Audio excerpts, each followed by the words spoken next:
What if I told you that wealth begins in the mind, long before it shows up in your bank account? In 1937, during the Great Depression, a man named Napoleon Hill published a book that would go on to change millions of lives, Think and Grow Rich.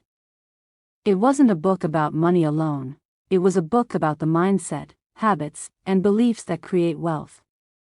From Andrew Carnegie to Henry Ford, Thomas Edison to today's billionaires, the same timeless principles continue to appear in every great success story. These aren't just theories. They're laws of success that still shape fortunes nearly a century later. But here's the truth: most people read the book, nod their heads, and then forget. They never apply it. They never reprogram their subconscious mind. And so the cycle of scarcity continues. In this video, we're going to break down the 13 principles of Think and Grow Rich and show you how to apply them right now, in your business, your career, and your personal life. Because the difference between the rich and the poor is not opportunity, it's mindset. The question is, are you ready to program your mind to think, act, and grow rich? Let's begin. The starting point of all achievement. Napoleon Hill begins with a truth so simple, yet so powerful: every success starts with desire. Not a casual wish. Not a passing thought. But a burning, unstoppable hunger for something greater. Andrew Carnegie, the steel magnate who inspired Hill, once said, "People who are unable to motivate themselves must be content with mediocrity." Carnegie himself rose from a poor immigrant background to become one of the richest men in the world, fueled by a single, burning desire to rise above poverty. Desire transforms vague hopes into concrete goals. It becomes the fuel that drives persistence through setbacks. Hill warns us, without strong desire, defeat is inevitable. With it, almost anything is possible. Think of modern examples: Elon Musk's desire to colonize Mars, despite ridicule. Oprah Winfrey's desire to escape poverty and become a voice for millions. These people didn't just want success, they demanded it from themselves. So how do you apply this principle? Start by asking yourself, 1. What do I truly want? 2. Am I willing to pay the price, time, effort, sacrifice, to get it? Hill even gave us a practical method: write down your desire as a specific statement. Example: I will earn $100,000 a year by December 2026 through my business and investments. Read it daily, morning and night. Repeat it until your mind accepts it as reality. Because when desire is clear and constant, the subconscious begins working, aligning your thoughts, actions, and even opportunities toward making it real. Desire is the seed. Without it, wealth never grows. Faith, believing in your desire until it becomes reality. Desire may be the seed, but faith is the soil that allows it to grow. Napoleon Hill makes it clear: without belief, your desire is just a dream. Faith is the force that convinces your subconscious mind that what you desire is already on its way. Think of Thomas Edison. He failed thousands of times before creating the light bulb. What kept him going? Not just desire, but absolute faith that he would succeed, no matter how many setbacks. In our time, look at Jack Ma. Rejected from dozens of jobs, even KFC, he faced humiliation again and again.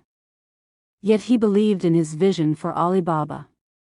That faith carried him from poverty to becoming one of the richest men in Asia. Hill tells us, faith is created by repetition of thought. Every time you affirm your goals, "I will achieve this," you are programming your subconscious. Over time, the mind stops seeing your goal as fantasy and begins treating it as reality. Here's how you can practice. 1. Write a clear statement of your desire. 2. Repeat it daily with conviction. 3. Visualize yourself already living it. This is not wishful thinking, it's mental conditioning. Just as athletes train their bodies, the wealthy train their minds. Hill warns, doubt and fear are faith's greatest enemies. Replace doubt with belief, fear with courage, and hesitation with action. Because wealth doesn't just belong to those who work hardest, it belongs to those who believe, with unshakable faith, that it's already theirs.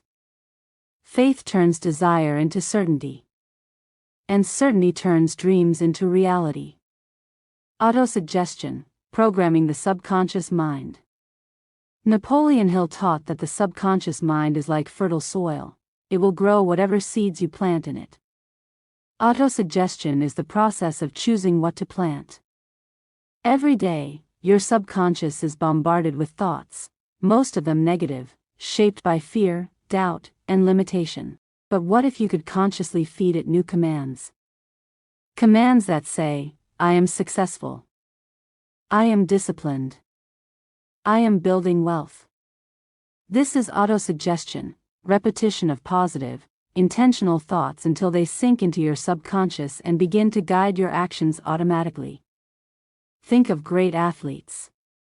Before stepping onto the field, they visualize the perfect shot, the perfect race. Their subconscious begins to believe it, and the body follows. Entrepreneurs do the same. Oprah Winfrey has often spoken of creating vision boards and repeating affirmations long before her career took off. Elon Musk constantly repeats his visions of a multiplanetary future. These aren't just daydreams, they are mental programming. Hill's practical steps are clear. 1. Write down your desire in a specific, clear sentence.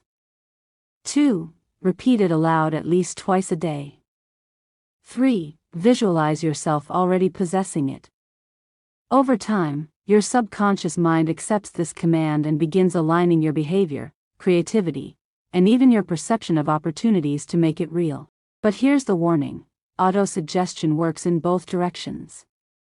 If you keep telling yourself, I'm broke, I'll never succeed, your subconscious will accept that too. Hill's message is simple but profound: control your thoughts, or they will control you. Autosuggestion is the steering wheel of your mind. It determines whether you're headed toward wealth, or toward struggle. Specialized knowledge, turning ideas into wealth. Napoleon Hill reminds us, knowledge is not power, applied knowledge is. General knowledge, no matter how vast, rarely leads to riches. The world is full of educated people who struggle financially. What separates the wealthy is their ability to acquire and apply specialized knowledge, knowledge that solves specific problems or creates new opportunities. Think of Henry Ford. He didn't know everything about engineering. In fact, reporters once mocked him for his lack of technical knowledge. But Ford knew how to gather the right specialists and apply their knowledge to building the most efficient automobile company in the world. In our age, look at people like Warren Buffett, who mastered the specialized knowledge of valuation and investing. Or Steve Jobs, who combined technology and design into a unique form of applied knowledge that changed the world. Hill emphasizes two things. 1. You don't need to know everything. You need to know where to get the knowledge you need. 2. Knowledge becomes power only when it is organized into a plan of action and directed toward a definite purpose. For you, this may mean taking a specific course, learning a trade, or mastering a niche skill in your business. It may also mean building a team, creating a mastermind group of people whose specialized knowledge complements your own. Ask yourself, what is the one skill, one form of knowledge, that, if mastered, could transform your income? That's where your focus should go. Because wealth doesn't come from knowing everything. It comes from knowing something specific deeply, and then applying it with relentless focus. As Hill wrote, knowledge becomes power only when it is put into action and directed toward a definite purpose. Imagination, the workshop of the mind. Napoleon Hill called imagination the workshop of the mind. It's where ideas are born, shaped, and transformed into fortunes. He explained that there are two kinds of imagination. 1. Synthetic imagination, where you take existing knowledge, facts, or concepts and combine them in new ways. 2. Creative imagination, where new ideas come seemingly out of nowhere, often through inspiration or intuition.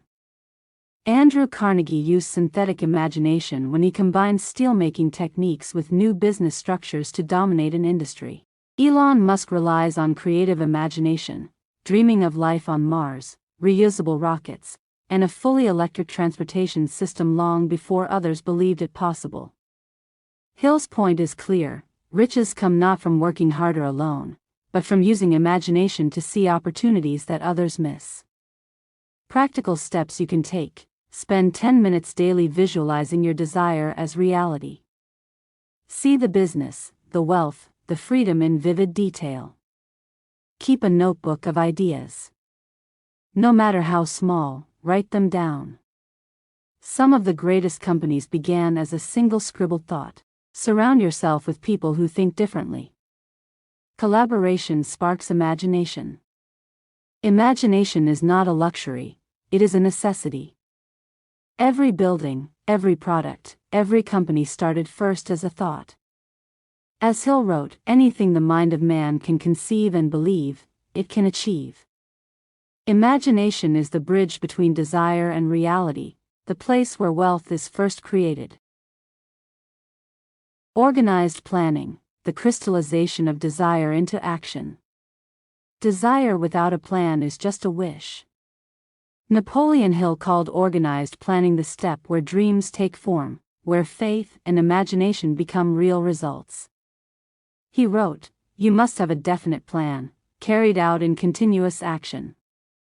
Wealth does not come from chance, it comes from plans executed with persistence. Think of Henry Ford again. His vision for affordable automobiles didn't succeed overnight. It required the blueprint of the assembly line, organized teams, and disciplined systems. Without that planning, his desire would have stayed an idea. In modern times, look at Jeff Bezos. He didn't just dream of selling books online, he built a business plan that mapped customer experience, logistics, and growth beyond books. That organized plan created Amazon. Hill also introduces the mastermind principle here: surround yourself with people who can add their knowledge to yours. No one builds great fortunes alone. Every tycoon, from Carnegie to Musk, relied on organized groups of specialists. Practical steps for you: 1. Break your major goal into smaller, actionable steps. 2. Assign deadlines. Without dates, plans stay vague.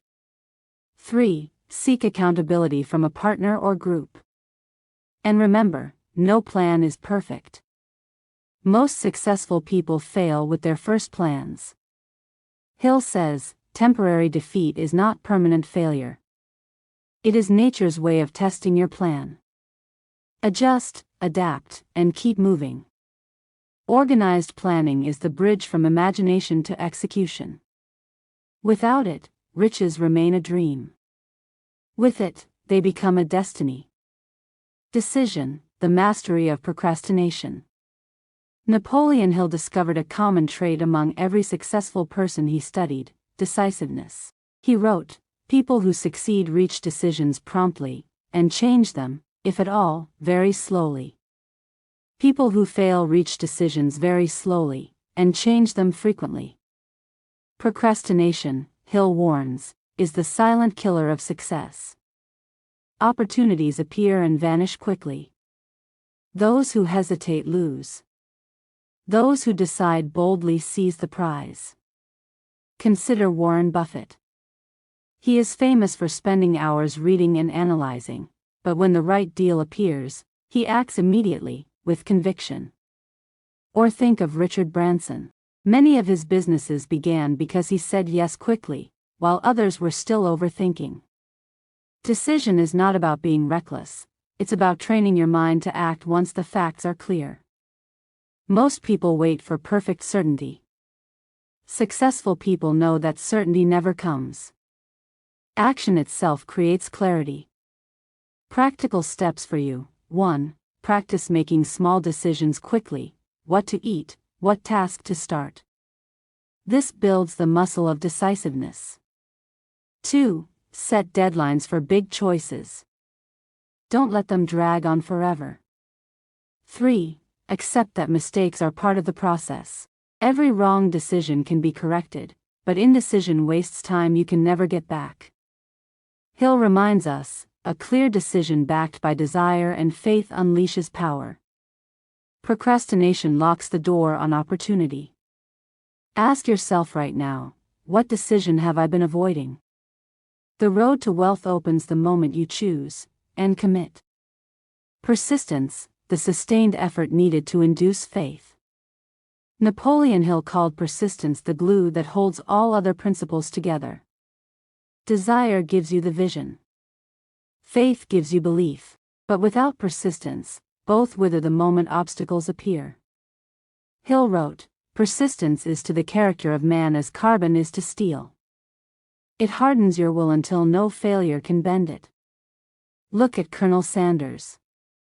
At 65 years old, carrying a recipe for fried chicken, he was rejected over 1,000 times before someone finally agreed to franchise Kentucky Fried Chicken. Persistence turned an old man's idea into a global empire. Or think of J.K. Rowling. Before Harry Potter became a phenomenon, she was a struggling single mother. 12 publishers rejected her manuscript. She persisted, and created one of the most successful book series in history. For wealth builders, persistence means continuing your business plan after early failures. Sticking with your savings and investments even when markets fall. Returning to your goals daily, no matter how many setbacks life throws your way. Hill even outlined 4 simple rules of persistence. 1. A definite purpose backed by burning desire. 2. A definite plan expressed in continuous action. 3. A mind closed tightly against all negative influence. 4. A friendly alliance with people who encourage you to carry on. Success, Hill reminds us, is often hiding just beyond the point where most people quit. Wealth doesn't reward the first attempt, it rewards the last person still standing. Persistence transforms temporary defeat into lasting victory. The mastermind, power through alliances. Napoleon Hill believed no one achieves great wealth alone. Every fortune, every empire, is the product of many minds working together. He called this principle the mastermind. A mastermind is more than a team, it's a synergy of knowledge, energy, and creativity that produces results no single person could achieve. Andrew Carnegie, who inspired Hill, credited his steel empire to his mastermind group of trusted advisors and specialists. Henry Ford worked closely with Thomas Edison and Harvey Firestone, 3 giants who fed off each other's ideas. In modern times, think of Steve Jobs and Steve Wozniak at Apple, or Larry Page and Sergey Brin at Google. Even Elon Musk surrounds himself with brilliant engineers and visionaries who push his ideas further. Hill said, "No 2 minds ever come together without thereby creating a third, invisible intangible force, which may be likened to a third mind. This third mind is the magic of the mastermind." Practical steps for you: form your own mastermind group. Find 3 to 5 people who share your ambition but bring different strengths. Meet regularly. Share ideas, hold each other accountable, and challenge each other's thinking. Protect your circle. Surround yourself only with those who uplift, not those who drain. Alone, your perspective is limited. Together, your potential multiplies. The rich know that the fastest way to grow wealth is to grow alliances. The mastermind transforms one person's desire into a movement of many. The mystery of sex transmutation. Among the most misunderstood principles in Think and Grow Rich is Napoleon Hill's idea of sex transmutation. When he first wrote about it in 1937, it shocked readers. But Hill was clear: the greatest energy within humans is sexual energy, and when redirected, it becomes a source of unmatched creativity, drive, and achievement. He wrote, "When driven by this desire, men develop keenness of imagination, courage, willpower, persistence, and creative ability unknown to them at other times. Think of sexual energy not just as physical, but as the raw life force, the intense passion that can either be wasted in temporary pleasure or channeled into lasting creation. History is full of examples. Many great artists, leaders, and entrepreneurs were known for their passionate natures. But instead of letting that energy control them, they redirected it into their work. Thomas Edison poured it into invention. Beethoven into symphonies. Elon Musk into building companies that reshape industries. Hill was not saying to suppress sexuality, he warned against repression. Instead, he taught transmutation, transforming one form of energy into another. When sexual energy is refined and focused, it fuels imagination, persistence, enthusiasm, and leadership. Practical ways to apply this principle. 1. Recognize your strongest urges and instead of indulging them immediately, pause and redirect that intensity into work, writing, planning, or creating. 2. Surround yourself with an environment that stimulates higher thoughts, art, music, meaningful conversation, so the raw energy rises into creativity. 3. Develop a definite purpose. Energy without direction scatters. Energy with a goal becomes unstoppable. Hill claimed many men achieve their greatest success between ages 40 and 60, when their sexual energy naturally slows and more easily transmutes into ambition and creativity. But you don't have to wait. You can train your mind to elevate this energy at any age. In essence, sex transmutation is the discipline of turning desire into creation. It is the art of channeling passion into progress, attraction into ambition, and pleasure into power. Hill's lesson is profound. Those who master this principle not only become leaders of wealth, but also leaders of influence, because they live fueled by the strongest energy within the human spirit. The subconscious mind, the connecting link. Napoleon Hill called the subconscious mind the connecting link between the finite mind of man and infinite intelligence. In simpler terms, it is the silent power that translates thoughts into reality. Every idea, every desire, every fear you repeat sinks into your subconscious. Over time, these thoughts shape your actions, your habits, and even the opportunities you notice or ignore. The subconscious doesn't judge. It doesn't ask if a thought is true or false. It simply accepts repeated impressions as commands. Hill compared the subconscious to fertile soil. Plant seeds of faith, confidence, and wealth, and it produces abundance. Plant seeds of doubt, fear, and poverty, and it produces failure. The choice is yours. Modern psychology agrees. Today, neuroscientists talk about neuroplasticity, the brain's ability to rewire itself based on repeated thoughts and experiences. What Hill taught nearly a century ago is now confirmed by science. We become what we repeatedly think. Practical ways to program the subconscious. 1. Affirmations. Repeat your definite desire out loud daily. This constant suggestion impresses your subconscious. 2. Visualization.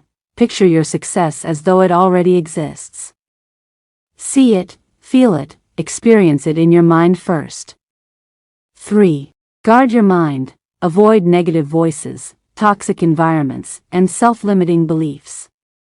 They plant weeds in your mental garden. Consider Oprah Winfrey. She often speaks about the power of intention, how visualizing her future roles and opportunities shaped her path. Or Muhammad Ali, who said repeatedly, "I am the greatest," long before the world believed it. His subconscious accepted it, and he became it. Hill's message is clear: wealth is not built by logic alone. It is built by a mind trained to see abundance and opportunity at every turn. The subconscious is the engine that makes this possible. Feed your subconscious carefully, because it will create the world you expect. A broadcasting and receiving station for thought. Napoleon Hill compared the human brain to a broadcasting and receiving station, capable of sending out thoughts and picking up the thoughts of others. He believed that when desire and faith are combined, the brain vibrates at a higher frequency, transmitting ideas into the universe and attracting others on the same wavelength. Sound mystical? Perhaps. But modern science supports parts of Hill's vision. Neuroscience tells us our brains operate with electrical impulses and frequencies. Psychology tells us that emotions and beliefs strongly influence perception and communication. Even the concept of a gut feeling often traces back to the brain processing signals faster than we consciously realize. Hill noted that thoughts are contagious. Spend time around negative thinkers, and your mind absorbs their frequency. Spend time with ambitious, optimistic, wealthy-minded individuals, and you tune yourself to abundance. This is one reason the mastermind principle is so powerful. Shared thoughts amplify each participant's creative power. Think of networking in business today.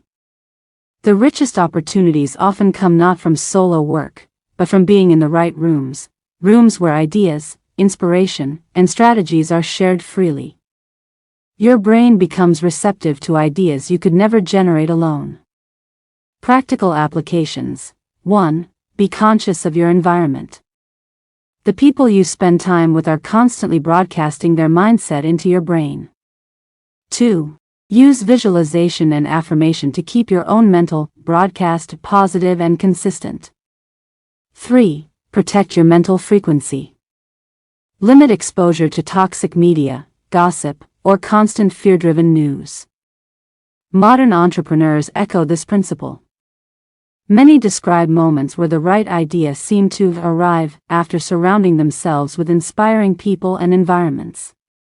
Call it intuition, call it brainwaves, or call it infinite intelligence. What matters is this: your brain is never silent. It is always transmitting, always receiving. As Hill wrote, every human brain is both a broadcasting and receiving station for the vibration of thought. The wealth you seek may depend on whether your mind is tuned to static, or tuned to success. The sixth sense, the door to the temple of wisdom. After teaching 12 practical principles, Napoleon Hill ends with something more mysterious: the sixth sense. He describes it as the faculty that gives us flashes of insight, sudden inspirations, and warnings that logic alone cannot explain. Hill called it the door to the temple of wisdom. He believed this sense develops only after you master the other principles: desire, faith, persistence, planning. Once your mind is disciplined, the sixth sense begins to guide you almost automatically. Modern thinkers call it intuition. Steve Jobs described it simply: have the courage to follow your heart and intuition. They somehow already know what you truly want to become. Think of great investors like Warren Buffett, who often say their best deals came from a gut feeling. Or entrepreneurs like Richard Branson, who acted on instinct when opportunities arose. These moments of clarity are not accidents, they are the sixth sense at work. Hill's warning was clear: if your mind is dominated by fear, doubt, or negativity, the sixth sense will mislead you. But if your subconscious is filled with desire, faith, and persistence, this higher faculty becomes your ally, guiding you toward decisions that build wealth and fulfillment. Practical steps. 1. Trust inspired ideas. When a thought excites you deeply, explore it instead of dismissing it. 2. Create silence. The sixth sense whispers in stillness, through meditation, reflection, or journaling. 3. Balance logic with intuition. Use reason to test your instincts, but don't ignore them. As Hill wrote, through the aid of the sixth sense, you will be warned of impending dangers in time to avoid them, and notified of opportunities in time to embrace them. The sixth sense is the capstone, the final key that unlocks all the others. It turns knowledge into wisdom, and ambition into destiny. We have now completed the 13 principles of Think and Grow Rich.